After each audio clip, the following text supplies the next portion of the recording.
Here. Commissioner Budiszewski. Here. Commissioner Cummings. Here. Commissioner Kaiser. Here. We have a quorum. All right. Our first agenda item is approval of the EDA minutes from the January 4th annual organization meeting. Commissioner Adams? I move that we approve January 4th organizational meeting minutes. I second that motion. All right. All in favor? Aye. All opposed? All right, the ayes have it.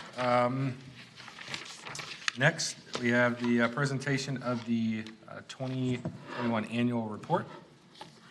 Great, thank you, Mr. President. This is the usual thing we do this time every year to look back on what we did in the prior year for EDA activities. And then the next item on the agenda, of course, will be to present our staff recommended work program for 2022 and ask for your approval of that. So you don't need to take action on the annual report, but after the presentation, would love to hear any comments or suggestions or requests you have. So first off, just an update on our long-running redevelopment program of EDA or city-owned property. You may recall we had no lot sales in 2020 because we had basically run out of lots to sell, except for the most challenging ones, which we'll talk about more in the work program for this year. But we did sell two properties. We sold the property at 4741 Welcome for $100,000, and that is going to have a 4-unit building built on it, probably starting construction here within a couple of months. And, 3556 Major is kind of our last remaining single-family lot at the southeast corner of 36th and Major. You've probably seen the 2-story house under construction there, and that is nearing completion, and it's listed for sale for $425,000. Wow. And the basement is set up for an ADU with the private entrance right out Yes. the 36th Avenue sidewalk. So here is the chart that you see every year. We update it with new estimated market values from the county assessor. The red line below is lot sale prices. The blue line is the price that the new home sold for when it was completed. And then the green line is the 2022 estimated market value per the county assessor.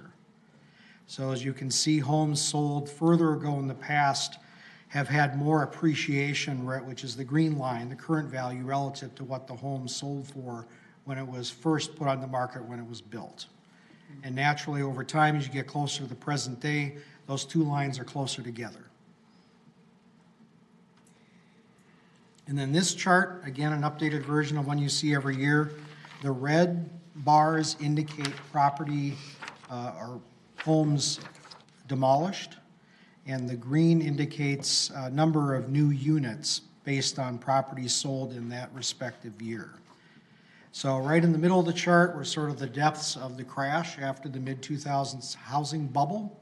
You can see we bought a lot of vacant, blighted, foreclosed homes in those years, demolished them, and then we, as we at the time said, we would sell the lots into the recovery.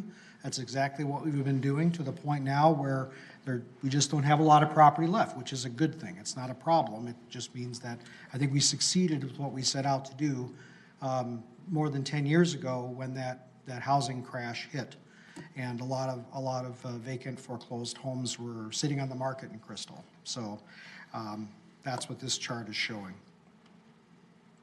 Our home improvement grant program, as we have discussed at prior EDA meetings, really took off in 2020 and 2021.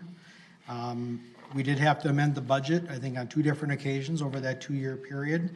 And I'm sure you all recall that one of the things in 2021 that we did was make the program a little more restrictive in terms of the parameters, especially the household income limits, to try to reduce the expenditures and bring them back in line with the resources that we actually have. But as you can see, the grants are spread pretty evenly throughout the community. And keep in mind, the utility reconstruction project was on the agenda earlier tonight for the council meeting. We do provide that 40% grant for sanitary sewer lining or reconstruction projects. We've been doing that for several years now to encourage people to do that additional work to reduce infiltration and inflow into our sanitary sewer system. That 40% grant is double the normal grant percentage. So we usually have a handful of properties each year in the utility reconstruction project take advantage of that grant. So redevelopment, the sand company's project, as I think you know from a prior work session at the council, I believe, did get their tax credit funding from the state. That award was announced at the very end of January, and we expect to be bringing this back to you in 2022. We'll talk more about that in the work program. There are many other potential development sites in Crystal. One of the things we did in 2021 is create these flyers that have information about the property, the acreage, contact info for the property owner, whether it's in an opportunity zone from the 2017 tax law, and also information about the zoning, and I think most helpful, existing city utilities around the site. So we have, I can't remember how many of these we have now, it's double digits. About half of them, I think, are on the website. We only put the ones on the website that the property owners have said they're okay with us doing that. But we have a number of them in addition to that that aren't on the website but are ready to email to any person who might inquire about a particular site. So the planter boxes and the beautification side of things. We now have 30 planter boxes. I think we're done purchasing more planter boxes because I think we're sort of at the limits of the capacity of our parks crew to be able to plant these each spring and then remove them each fall. So we're continuing this program in 2022, as you'll see. But this is a fairly low cost, I'd say medium impact visually, but very low cost way to improve the visual appearance of some of our older corridors where we simply don't have the resources to do a full-blown reconstruction. And then there are a number of other activities that we've done throughout the year. I have to thank Councilmember LaRoche because I think the photo in the lower right corner was taken on her camera, maybe? But that was the opening of Ambiance Cafe in the Crystal Shopping Center in the former Caribou space. We continue to do the litter removal with Sentence to Service and a number of other initiatives. And then finally, we always include the map showing city-owned property. The dark blue here, 4824 56th, and here at the northwest corner of 34th and Douglas are two that we are hoping to sell or at least move towards selling this year, and we'll talk about more of that in the work program. So with that, I'd be happy to answer any questions or take any comments. Anybody? I guess, kind of, what's the continual feedback or any feedback from the planter boxes? I mean, it's something that as we've seen it kind of like grow, and now that it's reached its limit, I guess, I feel like most of it's positive, but just looking for some feedback, on it. That's a great question. One of the things last year that was new was we put 4 of them in that giant concrete median on 36, just west of Highway 100. We had a lot of positive comments about that. Mm-hmm. I mean, that's a huge, massive concrete, right? And just to have anything to break that up really helped. But the challenge last year was the drought, right? So I have to say our parks crew went above and beyond and did some watering to try to keep these boxes alive. The businesses, some of them watered more than others, but even those that watered somewhat regularly, you couldn't keep up with just how hot and dry it was. Mm-hmm. And some of these boxes are in pretty tough environments. It's all hardscape. That's why we put them out there. So I think we had a positive reception, but the drought was a challenge last year.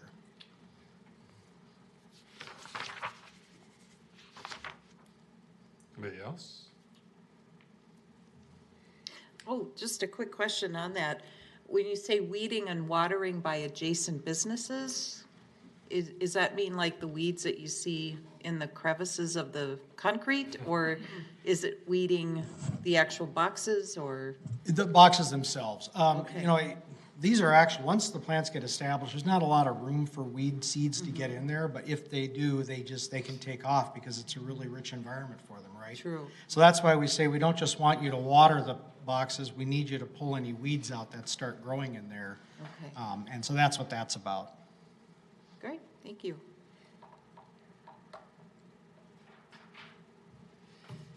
else? All right, nothing else, then move on to the 2022 work program.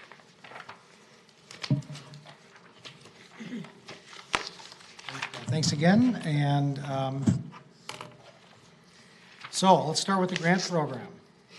You've seen these charts before. This is the latest and greatest update based on the actual expenditures through the end of 2021. As you can see, we should have enough funds in the TIF district fund balance to be able to sustain the program at this new lower rate of expenditure through 2028 and perhaps through most of 2029. And that means that maybe 2 or 3 years from now, well, 2 years from now, we'll have to have a serious, more in-depth conversation, not serious, but in-depth conversation about to what extent the program is going to continue after those funds are exhausted, and do we need to make further adjustments in the parameters for the program, or do we want to do something else, some other way to incentivize home improvements in the city of Bristol. Certainly the program is very successful. It's very well liked by our homeowners. And right now, because of the changes you made last year, the program looks like it will be sustainable for several years going into the future. 5240 apartments, this is the Sand Company development. As I said, they were awarded tax credits from their application last year. We expect that they will be submitting their rezoning, including site and building plan approval application in April for May Planning Commission and City Council second reading on the rezoning at the first meeting in June, tentatively. They will be submitting a TIF application for EDA and council consideration around the same time. So we're going to have a lot of meetings, a lot of discussions over the next 3 months about this project, because it's gone from being a possibility to being almost certain to proceed based on the funding for the tax credits. They hope to start construction in fall. It's really hit or miss as far as contractors and bidding and pricing, as you just saw with the utility reconstruction project. You know, sometimes things work out really well, other times it's hard to get contractors, and so it's just hard to know this far out. So if the developer has to delay it to 2023 to start construction, they certainly could do that, but their goal, their desire is to start it this year yet. So other redevelopment opportunities, there's a lot of text on this slide. I'm not going to read it all. Just reiterate a couple main points. Despite what you may hear, our retail vacancy rate compares favorably to almost any other city, even some of the newer developing suburbs. If you look at our total retail vacancy, we're at about 10%. That's actually very low for commercial vacancy, right? Unfortunately, a couple of our biggest vacancies are very visible, the former Half Price Book Space and the former Broadway Pizza. But these are privately owned properties, as you all know. Sometimes they wait for the right tenant. Sometimes they're holding out for higher rents. It's hard to get inside the minds of commercial property owners and what their motivations are. The one property I do want to mention is the Crystal Gallery Mall at where the Pizza Ranch was, the Blue Line Light Rail Project office was. That mall is over half vacant right now. And we frankly don't understand the mindset of the people that own that building, why they aren't more aggressively pursuing redevelopment of that site. We've certainly encouraged them. We've pointed multiple developers in their direction. We hope at some point they will get to that decision point where they're ready to redevelop that site, because it's right between Becker Park and Target. It is an opportunity to make some real transformative change in the heart of our downtown area. But it's private property, and so it's up to them to get to that decision point. We will continue to work on them, though. We'll continue to do our direct outreach. We've already talked about Douglas Drive and West Broadway, and in addition to the 5240 apartments, the Sand Company's deal, we hope to put another redevelopment deal together somewhere in this area for 2023 construction. We did get a Hennepin County grant for a facade enhancement incentive program. We're not quite ready to go live with it, but we're very close. This is targeted on our older commercial strips on Bass Lake Road, Douglas and 42nd, and Douglas and 36th. So you approved these parameters last fall, and so we're just ready to roll that out. And I guess that's it on that. We're hoping we can get at least one storefront done this year. Already talked about the planter boxes and the litter cleanup. We're continuing the same thing. We are going to do more litter cleanup this year. We're going to increase the frequency to every 2 weeks. And we are also going to really do every week, really hit it hard in April, because when the snow melts, as you all know, you've got a winter's worth of litter accumulation out there. And we want them to get all these corridors. They need more than, every 3 weeks, or even every 2 weeks isn't frequent enough. So we're going to hit it hard in April and then go every 2 weeks after that. The other thing we're going to try to do, again, depending on our parks crew availability, is to make a permanent improvement to that giant concrete median on 36th west of Highway 100.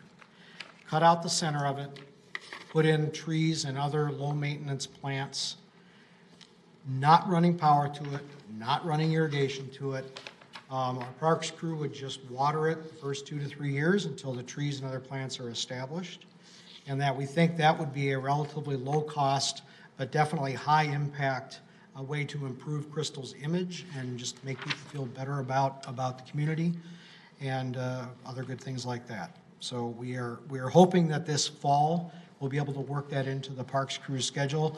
It'll be kind of a bigger version of what we do with the planter boxes. The EDA pays for all the materials, and the parks crew does the work.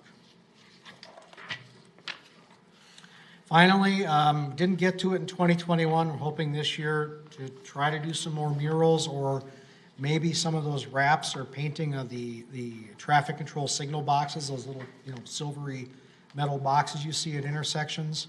Some are the county's, some are ours, so that's kind of, we're not sure how that would work.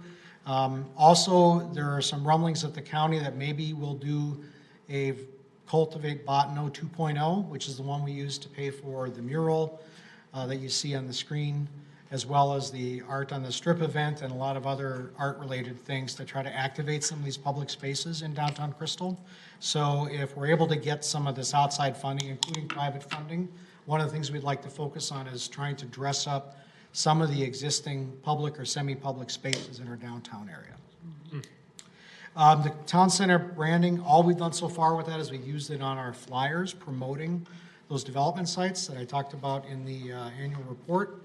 We'll just try to find new uses for it and see if it gets legs.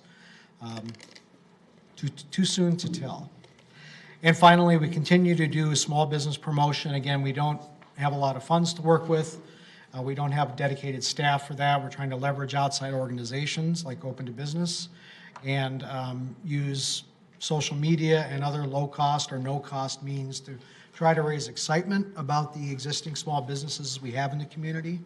And every year we try to do a little more, and we try different things to figure out what works and discard what doesn't. And then, disposition of EDA property. I mentioned these on that map of city property in the annual report. 482456, this is the one that ideally we'd split it into 2 single-family lots because those would sell in about 5 minutes. I'm only kind of exaggerating there.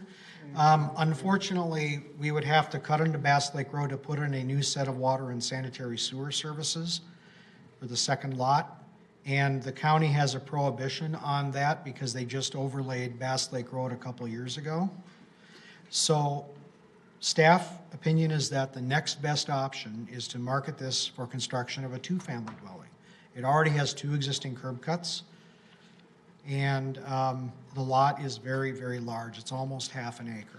So it would be, again, a close second option, close second to splitting into 2 lots.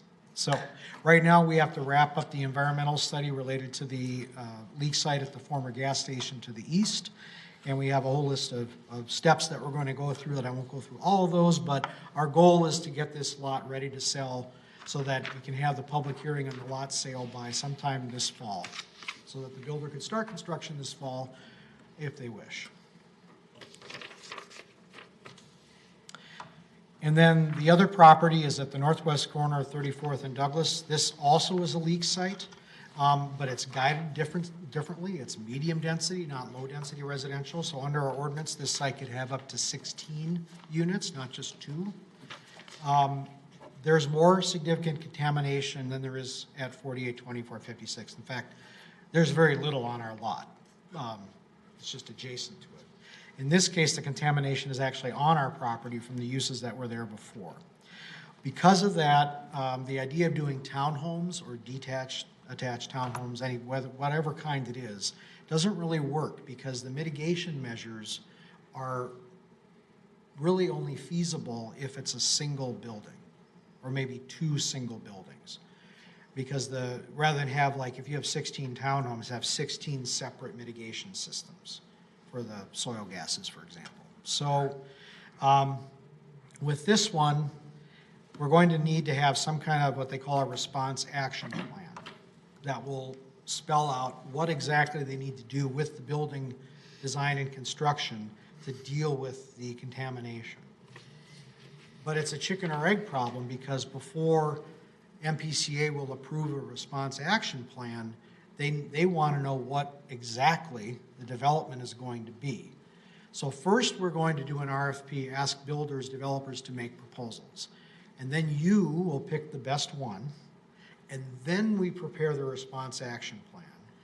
And then you approve that, and then we apply for a grant to pay for that, and then we actually get to sell the lot and the builder gets to build it. Probably a year from now is a good guess.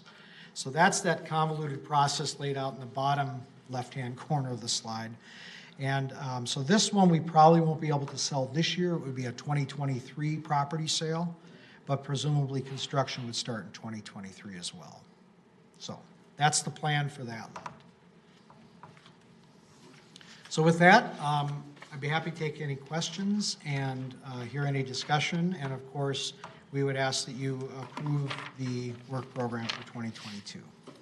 Commissioner Adams? On that last proposal for that site on Douglas, is there I'm assuming it's 16 units per lot, right? No, that's for the whole site, for the whole parcels site, okay, combined, all yes. right. So would we be combining those 2 lots then? Just- Yeah. Okay. Yeah, it would be a lot consolidation plan. That's all I had. Thank you. Commissioner LaRoche? Thank you. You have a question on that too. I know the property owner at 3400 passed away 3 years ago, and her granddaughter had been in touch with you. Is there any movement on those 2 lots that the owner had behind the home, the 3418 and 3412? The last we heard from her was that they didn't have any plans to sell those lots. Okay. They're certainly aware that, they could be incorporated into our development site, but the other thing about those lots is they also could be incorporated into a future extension of Edgewood Avenue north of 34th Avenue, which could potentially serve around 10 single-family lots. And these lots are already platted for that. So I can't speak for the owner, but their best approach or their preferred approach may be to wait and see if eventually enough of the other owners along that unimproved stretch of Edgewood decide that they're ready to have that built to develop and access their lots, rather than incorporate it into our parcels on Douglas, which have kind of a whole different orientation than the 2 lots north of their house. Okay. How about the insurance owner, the 6308? I never see anyone there. So I don't know if it's just me. Do you ever see anyone there, Therese? Haven't in years. Martin's son or something? Yeah. That's a great question. We reached out to that owner 2 years ago, I think it was, when we were looking at trying to get developers interested in our lots, because it is kind of in the way a little bit. You could certainly design something around it, but it would be ideal to not have that notch in the west border of our property.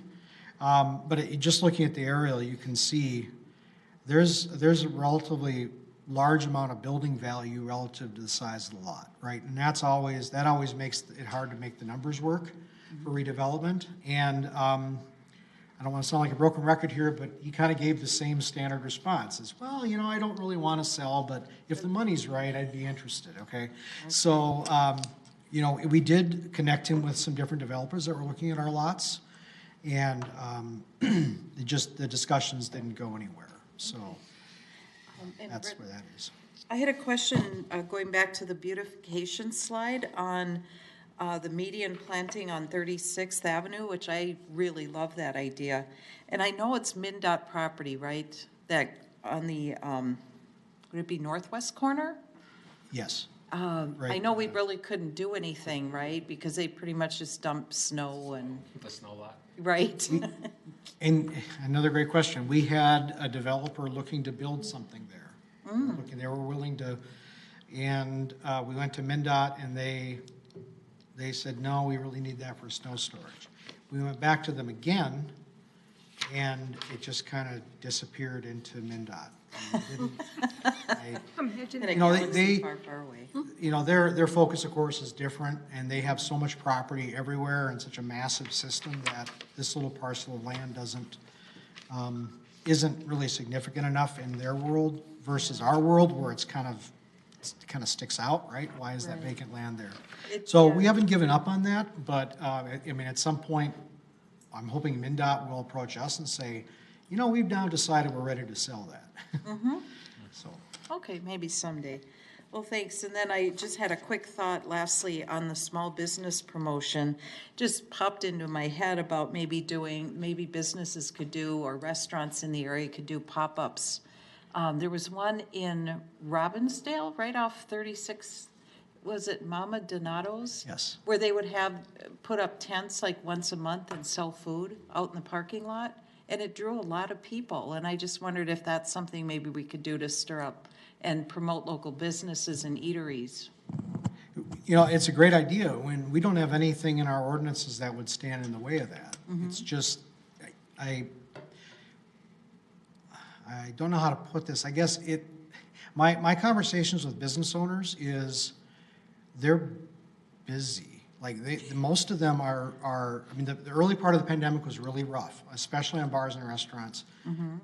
Many of them have gotten through that, and now they don't have capacity, right? They can't find workers. Even supply chain issues sometimes for food products. They have to limit their menus. Talking specifically about restaurants. So we don't have any regulatory barrier. I think it's just a capacity issue. Right. They're all working, especially these small locally owned businesses, they're all working, 80 hours a week, whatever, just busy. And Bare staffing, yeah. yeah, and they struggle to find help to try to get to expand their business, and they're really limited by that, I think. Okay. Otherwise, I think it looks great. Any more input? All right. All right. Have a motion? I will. I'll make a motion to approve the 2022 work program for the EDA. Okay. I'll second that. All right. All in favor? Aye. Opposed? All right, the ayes have it. Do we have anything else? I have a couple updates. All right. So thank you. The property at 36th and Douglas, we've had a number of, I think, more serious inquiries in the last couple of months. One of them was for a laundromat, but that did not proceed. Sorry. I just want to make it clear, we are not recruiting laundromats to the city of Crystal. They are finding us. Social media would blow up. So, but it's private property, and they True. market to whoever wants to buy it or lease it. But there are a variety of reasons the laundromat wasn't feasible there. There are some other uses that we're working with, including a potential, like a food joint. They're experiencing delays in their financing, so we don't know if that deal is going to happen. But we have had some movement on that site, more so than we did kind of all of last year. So I think that's promising. Also on the Burger King property, There is a deal of some sort in the works. The broker cannot share with us yet what the particulars of that would be, but they seem to be very close to signing something. So Good. as soon as we have more information we can share, we'll share that with you. Great. All right. Any questions? No? Motion? You want a movement to adjourn? Motion to adjourn? Yeah, you make it. I'll make it right now. I'll All right, a second. second? All right, all in favor? Aye. Opposed? All right, we are adjourned at 7:41. Thank you. All right. 7:41, I'd like to.